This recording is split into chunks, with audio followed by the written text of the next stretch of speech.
While we were one day sitting with the messenger of Allah, there appeared before us a man dressed in extremely white clothes and with very black hair. No traces of journeying were visible on him, and none of us knew him. He sat down close by the Prophet, rested his knees against the knees of the Prophet, and placed his palms over his thighs, and said, "O Muhammad, inform me about Islam." The Messenger of Allah replied, "Islam is that you should testify that there is no deity worthy of worship except Allah, and that Muhammad is his messenger.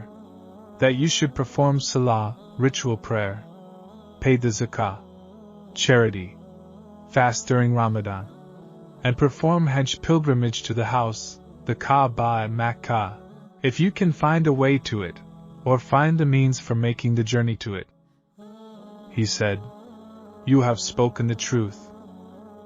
We were astonished at his thus questioning him, and then telling him that he was right. But he went on to say, "Inform me about Iman, faith." He, the Prophet, answered, "It is that you believe in Allah and His angels and His books and His messengers and in the last day, and in fate Qadar, both in its good and in its evil aspects." He said, "You have spoken the truth." Then he, the man, said, "Inform me about Ihsan." He, the Prophet, answered, "It is that you should serve Allah as though you could see Him. For though you cannot see Him, yet He sees you." He said, "Inform me about the hour." He, the Prophet, said, "About that, the one questioned knows no more than the questioner."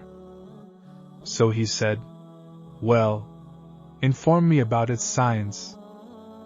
He said, "They are that the slave girl will give birth to her mistress, and that you will see the barefooted ones, the naked, the destitute, the herdsmen of the sheep, competing with each other, in raising lofty buildings."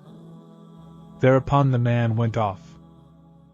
I waited a while, and then he, the Prophet, said, "O Umar, do you know who that questioner was?"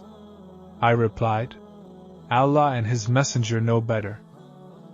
He said, "That was Jibreel. He came to teach you your religion."